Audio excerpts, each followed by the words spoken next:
kitabnya babnya soal diat gitu. Ini dari Abu Salamah. Rasulullah Shallallahu Alaihi Wasallam menerima hadiah namun tidak makan zakat. Ia menambahkan ada seorang wanita Yahudi Khaybar yang memberi hadiah daging guling yang telah dilumuri racun kepada beliau. Rasulullah Shallallahu Alaihi Wasallam dan para sahabatnya lalu makan daging kambing tersebut. Namun kemudian beliau bersabda, angkatlah tangan kalian karena sesungguhnya daging kambing ini telah memberiku kabar bahwa ia telah dibubuhi racun. Wih, mantep Nabi kami ya. Dia udah tahu ini daging kambing dikasih racun. Bishr ibnul Al-Bara bin Ma'rur Al-Ansyari akhirnya meninggal dunia. Sahabat Nabi yang keburu makan meninggal dunia, langsung mati di tempat. Gitu. Rasulullah kemudian mengutus utusan kepada wanita Yahudi tersebut bertanya, nah ini udah tahu lah orang-orang Kristen. Coba bagian ini yang nggak tahu. Jadi kalau mau mati diracun, Bishr ibnul Al-Bara itu mati diracun, langsung meninggal di tempat. Nabi kami hidup 4 tahun. Nabi kami hidup 4 tahun gitu. Itulah kenapa nanti di hadis Sunan An-Nasa'i nomor 696 kitabnya bab masjid dikatakan begini oleh Ibnu Abbas, tatkala diturunkan kepada Rasulullah Shallallahu Alaihi Wasallam penyakit yang mengakibatkan kematiannya, maka beliau menutup kain di wajahnya. Pakai penyakit bukan pakai racun. Selamat datang di kebenaran. Itu yang soal Islam. Sekarang kita balik lagi nih Yeremia 23:15. Kita balik lagi ke sana HB. Perhatikan. Ketika dikatakan bahwasanya orang nabi-nabi Yerusalem ini dikasih minum racun dan meluas kefasikan ke seluruh negeri, perhatikan bre. Gue menemukan satu fakta yang menyakitkan di Matius 27:34. Mereka memberi D-nya besar ya, minum anggur bercampur empedu. Setelah ia mengecapnya, ia tidak mau meminumnya. Jadi udah dikecap dulu nih. Udah dikecap nih, tapi nggak diminum. Nah, kita lihat nih, ini anggur bercampur empedu ini apa? Kita buka datanya di Yunani. Nih, edokan autopien oinon metaholes. Meta itu dengan holes itu empedu yang tadi. Nah ini ya, strong numbernya 5521. Kita buka di sana. Nah, holes itu definisi keduanya secara analogi adalah racun. Jadi di Matius 27:34 dia dek besar di sana, Yesusnya lu HB itu minum racun. Makanya disalib yang harusnya 3 hari 3 jam sudah meninggal. Jadi Yeremia 23:15 ini sebuah nubuatan yang digenapi oleh Yesus. Nabi kami 4 tahun masih hidup. Yesus 3 jam setelah minum empedu meninggal dia. Jadi sayang beribu sayang, Yesus disinilah yang nabi palsu HB. Dia minum racun dia. Ini ya, gue langsung bawa secara tertulis ya, Matius 27:34. Silakan dilihat hole di sini. Nanti diperkuat juga di christianity.com. Gal, ini gal ya, yang tadi ada di sini. Nah ini gal. Gal itu apa? Gal itu adalah racun ular, sebagaimana yang ada di Kejadian 32:33 dan Ayub 20:16 dan Hosea 10:4. Semua disebut gal sebagai hemlock, racun ular. Jadi Yesus lu minum anggur dicampur racun ular, meninggal dia. Selamat datang di kebenaran, silahkan dibantah gitu. Lalu kemudian mau dibawa lagi nabi palsu itu kelakuannya mengambil istri orang. Oke, di Kejadian 38:16 Yehuda mendapatkan perempuan di pinggir jalan itu, berkata, marilah aku menghampiri engkau, sebab dia tidak tahu bahwa perempuan itu menantunya. Bukan istri sembarang istri, menantunya diprot-prot. Jadi ini satu nenek moyang, satu keturunan darah, ini nabi palsu semua, menggenapi Yeremia 23:15. Menyedihkan bre, serius kawanku. Menantunya diprot-prot ini Yehuda ya, Kejadian 38:16. Terus apalagi memperkaos pembantu ya. Bisa dilihat di Kejadian 30, ini anaknya Yakub, kakeknya Yehuda, bapaknya Yehuda. Kata Rahel, ini Bilha budak perempuanku, hampirilah dia. Dia aku pun mempunyai keturunan. Satu nih, budak diprot-prot. Yang berikutnya 39, Lea, bahwa ia tidak melahirkan, diambilnyalah Zilpa, budak perempuannya, dan diberikan kepada Yakub menjadi istrinya. Diprot-prot lagi, ini budak 2. Wih, HB sabar. Ini baru penggenapan nabi palsu sesuai dengan standar Kristen gitu. Nanti masih banyak lagi yang lain. Gitu ya. Sip, lanjut.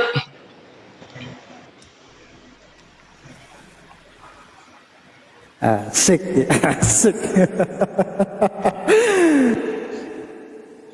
Ya.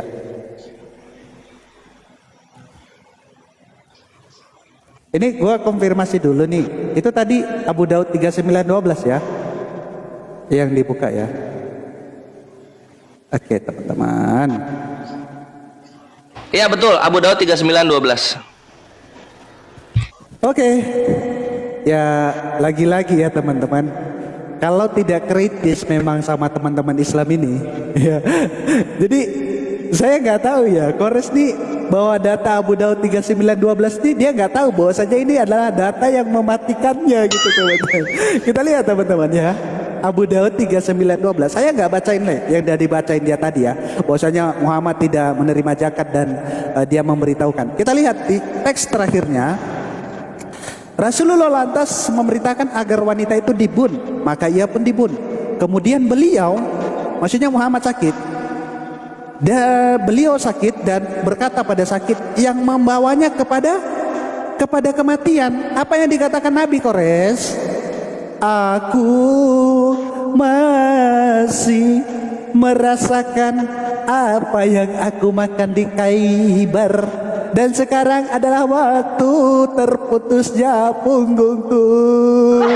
Jadi Kores gak dibaca bahwa ini teman-teman.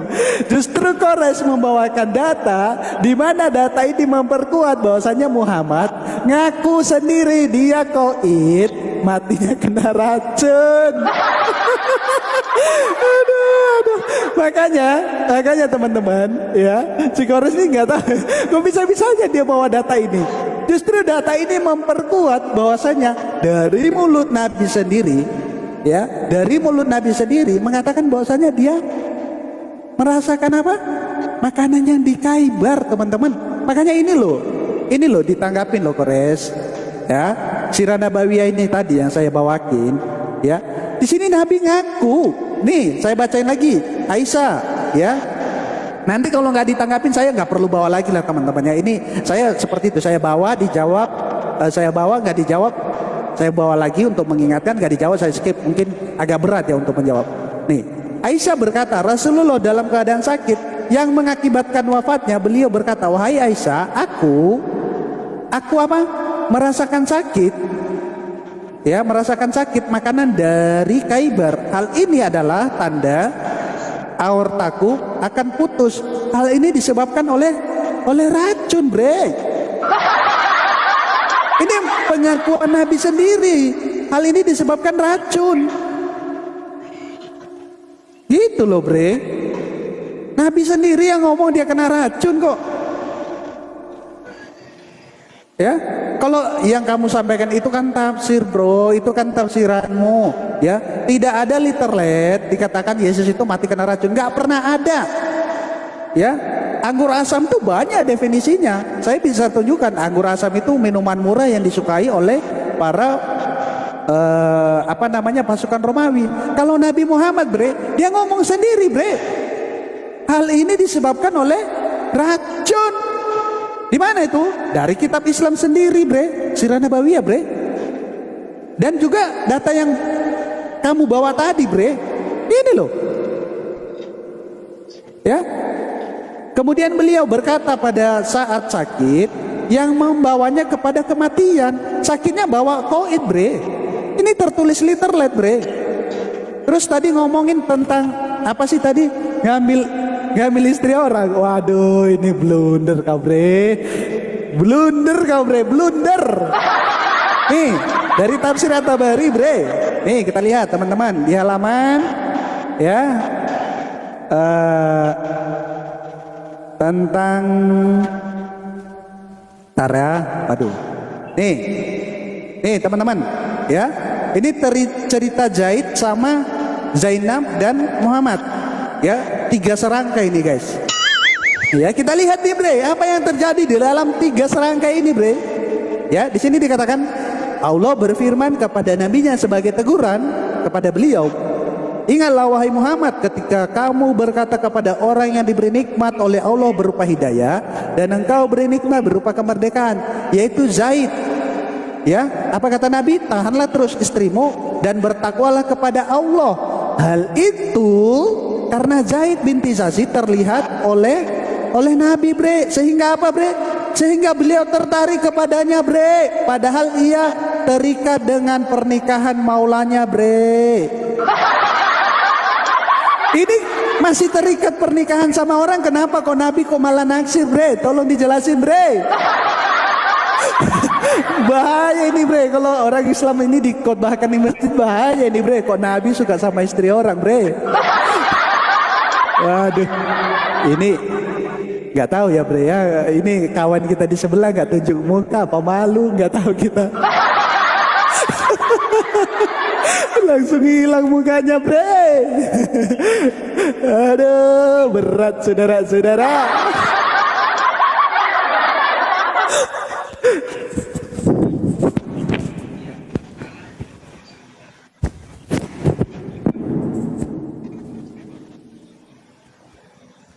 Waduh. Kemana? Gua lagi bre? sebatang, Ini- bre. Takut kena peringatan. Ini loh. Ah. Oke, udah ya. Jelas. Tapi gue ngedengerin. Seru. Ya. Oke ya, kita lanjut ya. Lanjut, bre. Yuk. Astaga.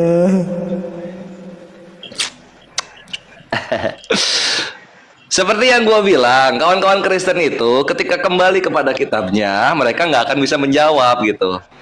Yakub prot-prot budak nggak dijawab, Yehuda prot-prot menantunya nggak dijawab gitu. Yesus minum racun, yang dibahas empedu dia lari ke anggur asam. Itulah Kristen, bre.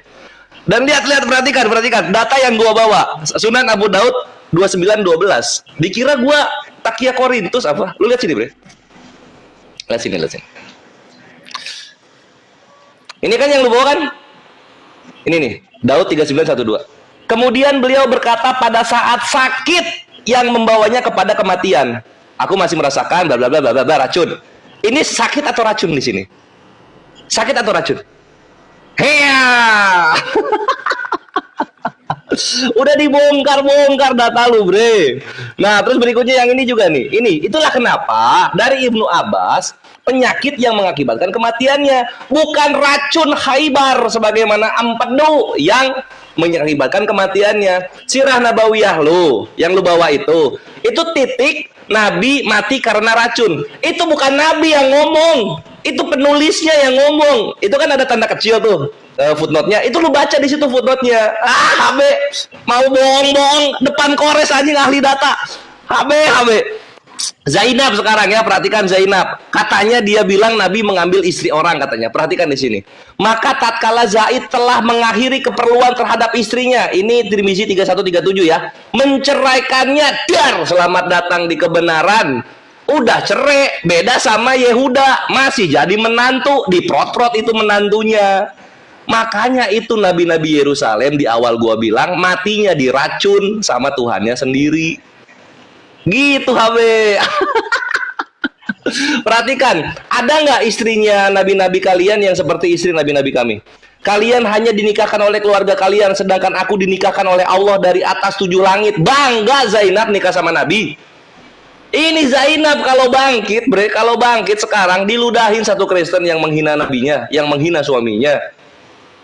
Selamat datang di kebenaran, HB, gitu. Ya, kita lanjut lagi sekarang. Lihat, perhatikan HB, kawan-kawan, kalian kan recording ya. Yang dibahas kan empedu, dia larinya ke anggur asam. Siapa yang mempermasalahkan anggur asam? Mau dia minuman murah kek, minuman begal kek, gua nggak peduli. Karena yang gua bahas di sini adalah ini empedu. Anggur asamnya dicampur empedu. Apa itu empedu? Empedu adalah racun ular.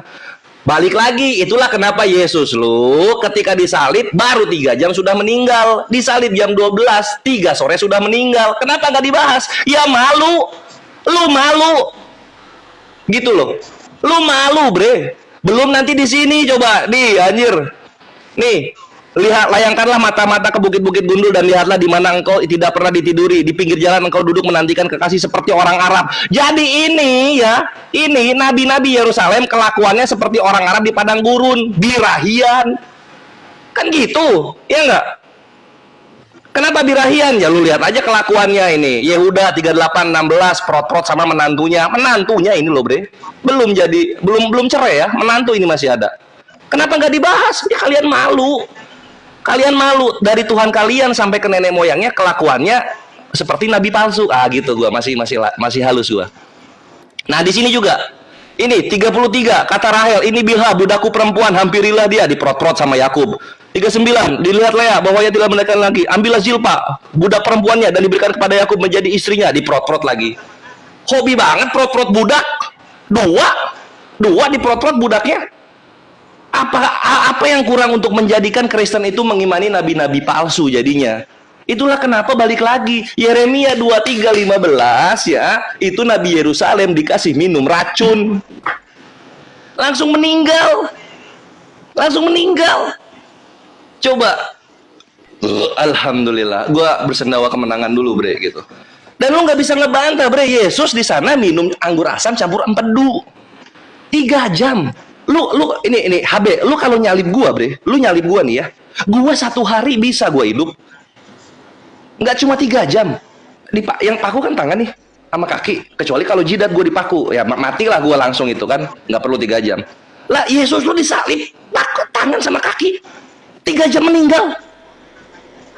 Artinya apa, Bre? Artinya dia itu ada efek racun di dalamnya yang membuat dia mati seketika di saat itu juga. Penggenapan Yeremia 23:15. Gitu. Lanjut. Ya, tafsir sembarangan aja ya, Bre ya. Lihat. Asik. Oke, Bre. Gas. Mana nih waktunya ini? Asik nih, Bre. Iya dong. Ya, yang pertama, Yehuda itu bukan nabi ya, Bre. Kita bahas nabi palsu tapi bahasnya ke Yehuda. Oke. Terkait empedu ya, teman-teman. Kita buka dari Alo Dokter ya. Apa sih fungsi empedu itu? Ya, ini beberapa fungsi empedu. Ini, Bre, mengeluarkan racun dan sisa metabolisme, Bre. Bukan, empedu itu bukan racun, Bre. Masa penawar racun malah, aduh, Bre. Oke lah ya, katanya apa tadi, Bre? Oh iya, Zainab dan Zaid itu sudah bercerai. Oh, kita baca ya, Bre ya.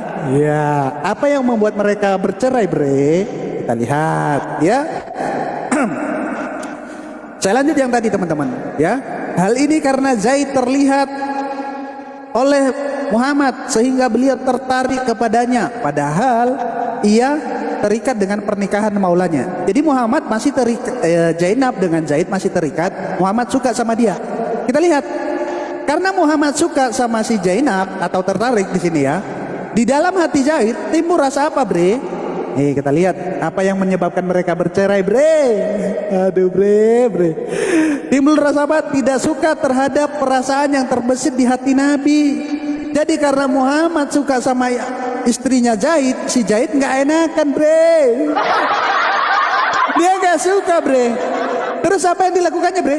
Sehingga ia ingin menceraikan Zainab. Jadi mereka cerai gara-gara nabimu, Bre. Ini literally loh, Bre. Ya ada saya tambah, nggak ada saya kurang, Bre. Ya. Ini gimana sih, Bre ini? Ya cari tahu lah, Bre. Kenapa mereka bercerai, Bre? Mukanya jangan kemana-mana, Bre. Sini lah, Bre. Aku tadi nggak lari-lari mukaku, Bre. Mukanya ke sini lah, Bre. Itu teman-teman, dia nggak mau lihat layar. Kalau saya bacain data, dia nggak mau lihat layar, teman-teman. Ini udah nggak fair ini. Aduh, berat saudara-saudara. Ini, Bre, ya. Jadi mereka bercerai, Bre, betul. Tapi apa yang menyebabkan mereka bercerai? Karena Nabi, Bre. Ya. Lalu kita baca ya, Bre. Nih, apa kata Nabi? Ya, tahanlah terus istrimu. Padahal, perhatikan, Bre, padahal Nabi ingin Zaid, maksudnya ingin anak angkatnya ini, bin Harits, menceraikannya. Masa Nabi kok pengen banget diceraikan istri orang, Bre? Aduh, Bre. Aduh, berat nih, Bre. Nabi kok bisa kayak gini, Bre? Kok dia pengen istri orang diceraikan sama suaminya, bre? Sehingga apa, bre? Sehingga beliau bisa menikahi. Parah nih, bre. Aduh. Ini bahaya ini, bre. Kalau anak-anak santri tahu ini, bre, nggak akan mau lagi masuk pesantren, bre. Masa Nabi kita orang yang paling kita puji-puji, ya kan? Terus yang dia mau itu supaya orang itu menceraikan istrinya, supaya apa? Dia bisa menikahinya. Nggak akan mau lagi orang masuk pesantren, bre. Yakin gua, bre. Astaga. Aduh. Biasanya, bre, biasanya ya kalau yang seperti ini itu perempuan, bre. Apa istilahnya itu? Pelakor, bre. Tapi ini kan Nabi, laki-laki. Nggak mungkin lah gua bilang pelakor, bre. Biasanya yang seperti itu perempuan, bre. Suka merusak hubungan rumah tangga orang itu perempuan, bre. Pelakor. Aduh, bre, malam panjang nih, bre. Tapi gua disclaimer ya, bre ya. Gua nggak tanggung jawab ya kalau dulu di sidang APII ya.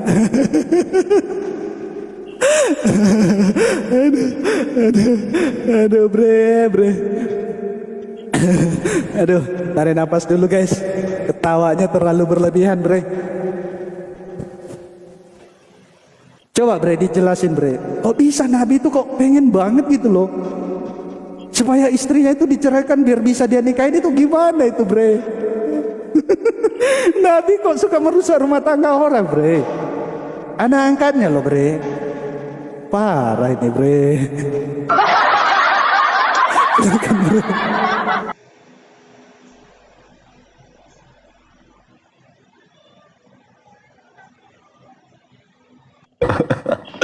Ya, ayo kita reply, kita berikan jawaban untuk kita tekankan.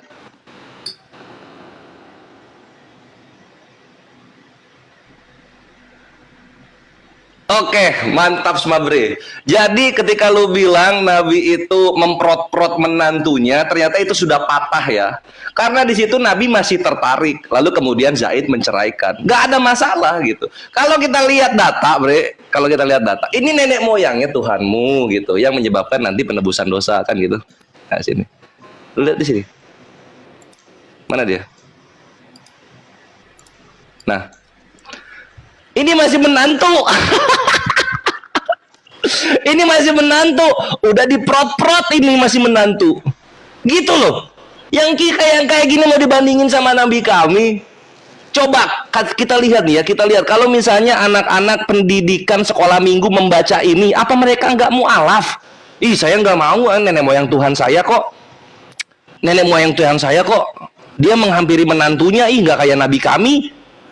Nabi kami nggak pernah menghampiri menantunya. Kalau ini kan udah menghampiri ini. Marilah aku mau menghampiri engkau, gitu loh. Oh, inilah kenapa ada bokep-bokep sama tante-tante gitu, Bre. Dan Zainab itu malah bangga. Zainab itu malah bangga Nabi menjadi suaminya gitu. Zaid juga nggak pernah membenci Nabi. Zaid gak pernah membenci Nabi. Ini lihat nenek moyang Tuhan lu, bahwa perempuan itu menantunya dihampiri. Ini udah masuk kelamin sama kelamin. Gitu loh. Jadi lu kalau mau tertawa soal Nabi, kenapa lu ke bagian ininya sakit hati? Kok bagian ininya sakit hati? Kita baca ya. Berpalinglah Yehuda mendapatkan perempuan yang di pinggir jalan itu serta berkata, marilah aku mau menghampiri engkau. Ini mertua kok sangean, sebab ia tidak tahu bahwa perempuan itu menantunya. Tanya perempuan ini, apakah yang akan kuberikan kepadamu jika engkau menghampiri aku? Wah, transaksi, Bre. Transaksi pakai micet. Kenapa ketika baca Nabi ketawa-tawa, bagian ini lu sakit hati, kawan-kawan Kristen? Kenapa sakit hati? Kan ini kenyataan. Coba, Nabi kami masih tertarik. Kalau ini kelamin sama kelamin udah ketemu ini. Ini kelamin sama kelamin udah ketemu loh. Ini kalau misalnya santri-santri melihat, membaca ini makin mantap dia Islamnya. Ini kalau misalnya anak-anak di gereja membaca ini jadi Islam mereka. Karena ini nggak dihukum sama Tuhan. Keturunannya tetap lanjut nanti sampai ke Yesus. Selamat datang di kebenaran, Mabre. Gitu. Dan lucu-lucu kawan-kawan, ketika gua bawa ini ya, empedu, Langsung dia cari empedu di Indonesia, bukan bahasa aslinya. Lah gua kan bawa bahasa aslinya di sini nih, Koles ini. Dia bawa terjemahan. Data gua original teks dibantah oleh terjemahan. Lu bayangin itu. Lu bayangin itu, dia bawa empedu. Empedu itu menetralisir racun katanya. Iya, empedu bahasa Indonesia. Lah ini kan Koles ini bahasa Yunaninya. Koles. Bahasa Inggrisnya gal gitu. Anjir.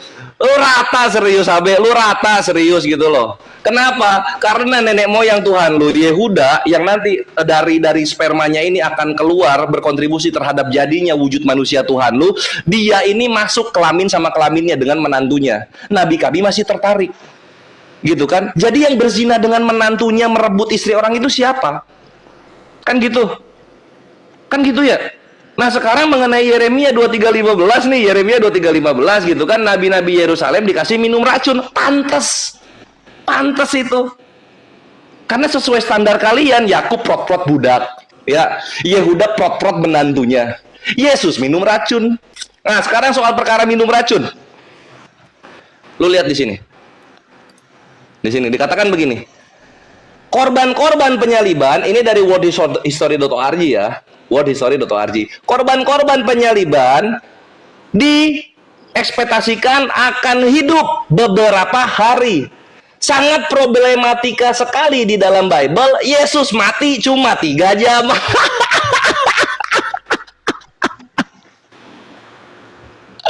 Gimana mau jadi Tuhan kalau Nabi aja statusnya palsu gitu loh, bre. Gimana mau jadi Tuhan kalau status kenabiannya aja palsu? Gimana mau promosi gitu loh? Gitu. Mau dibandingin sama Nabi kami coba. Nenek moyang Tuhan lu urus dulu, kelamin ketemu kelamin itu, bre, mertua menantu gitu. mau dilawan sama Nabi kami aja nggak ada ininya lah, bre, beda levelnya gitu loh. Ini apa ya, Nabi kami kelas nabi pilihan mulia tertinggi sama Yehuda yang prot-prot menantunya kelamin sama kelamin masuk, nggak ada lawannya itu, bre, gitu.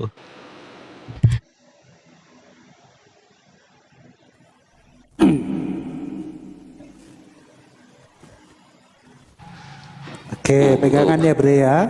Udah gerah.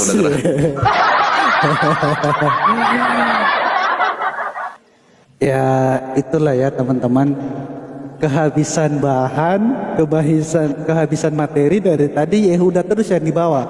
Yang pertama, Yehuda itu bukan nabi, bre. Ada kisah-kisah itu di dalam Alkitab, betul, karena Alkitab tuh jujur menceritakan. Makanya yang salah tetap salah kalau di dalam Alkitab, bre. Kita dari tadi tuh bahas nabi palsu, bre, iya kan? Terus dia ngomongin apa tadi? Apa namanya, ada film-film tidak bagus itu, film-film blue. Aduh, jangan, bre. Kita buka data ya teman-teman. Aku ada kisah ini, bre. Ya, jadi kisahnya itu, bre, itu terdapat di Asbabun Nuzul, bre. Surah At-Tahrim ayatnya yang ke-1, bre. Aduh, pegangan ya, bre ya. Ini agak seru sih soalnya. Nih kita baca ya, bre ya.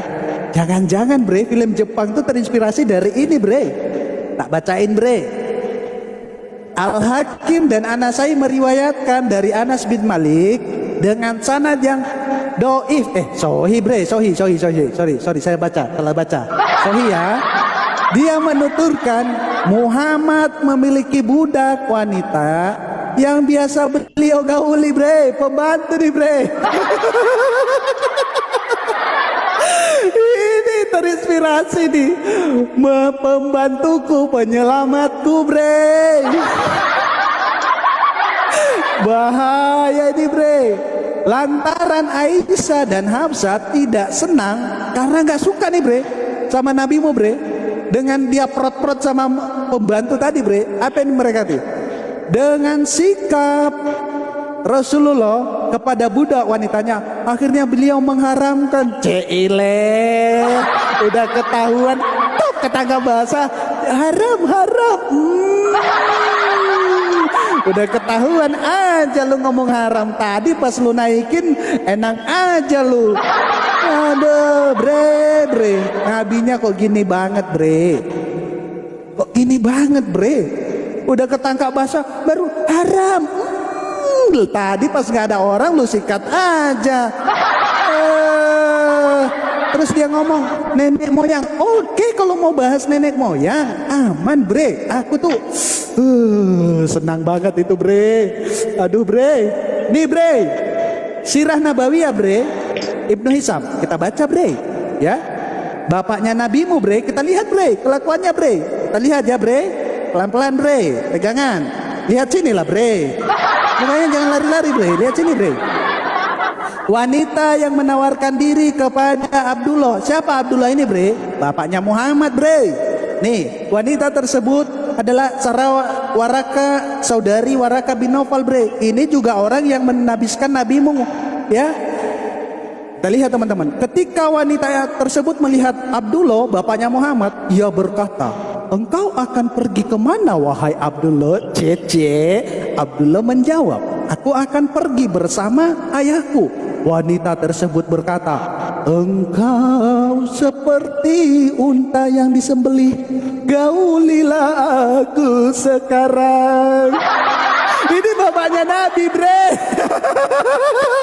Dan kita lihat bre, kita lihat bre. Ibnu Isa berkata, Abdullah bertemu dengan Aminah ketika ia diserahkan kepadanya.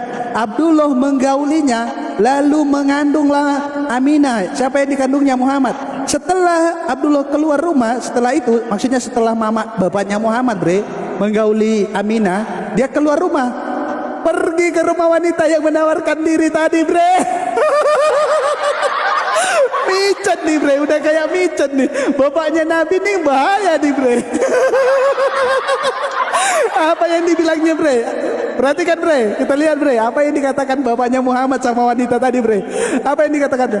Ya, Abdullah berjalan melewati wanita tersebut dan berkata, apakah engkau tertarik kepadaku? Ceile. Apa-apaan ini bre? Apa-apaan bapaknya Nabi ini bre? Ini bapak kandung Nabi loh bre. Bapak kandung Nabi bre. Habis sama ibunya Nabi bre, keluar dia bre, pergi cari wanita lain bre. Ngeri kali bre.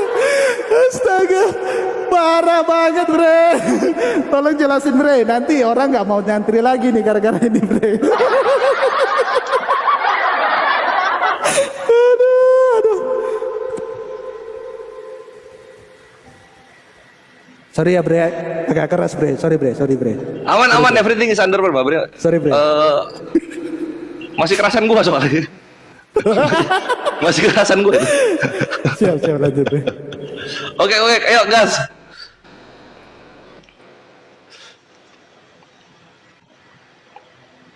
Gue agak bingung ketika dibawain bapaknya Nabi gitu. Pertama bapaknya Nabi gak berzina, dia tertarik sama wanita gitu. Jatuhnya sama kayak Nabi, gitu. Kan gitu. Jatuhnya sama kayak Nabi. Nggak. Woi, kabur dia. Woi, kemana ini? Aduh, empedu nggak dijawab. Perkara mengenai racun 3 hari doang terus meninggal nggak dijawab. Aduh, kawan-kawan, kayak mana ini? Mungkin mari kita apa namanya? Ya gue bilang juga dia sampai minta maaf itu ya takut gue balesnya lebih keras sampai ke argumen soal Tuhan kawin gitu. Tapi ya jangan kabur juga lah, maksudnya pelan-pelan aja. Oh ya Kores, kayaknya gue izin dulu ya, kan bisa kayak gitu. Kenapa langsung cabut begitu saja gitu loh. Ini baru soal kelamin ketemu kelamin, mertua dan menantu gitu kan. Gitu. Baru soal mati diracun 3 jam langsung tewas gitu. Baru di sana belum. Ini udah masuk lagi deh. Sip. Lu kena pelanggaran bre. Hah? Masa? Nih gua tampilin ya. Ntar. Makanya lu terputus dari gua nih. Tuh. Lakukan live dengan koreksi. Bukan, itu lu yang okein, bukan gua terputus ya, Ge. Ya gua okein, langsung hilang lu dari live. Gimana tuh? Ya iya, itu namanya lu memutuskan siaran sama gua, slow aja lah, nanti tunggu gua rungkat baru lu nanti kita nyambung lagi, jangan lu nya yang turun lah. Sangka orang kabur lah. Siapa yang kabur? Ngapain kabur, orang masih Soalnya lu tap jadinya lu turun ini. Kalau misalnya gua memutuskan, gua nggak live jatuhnya.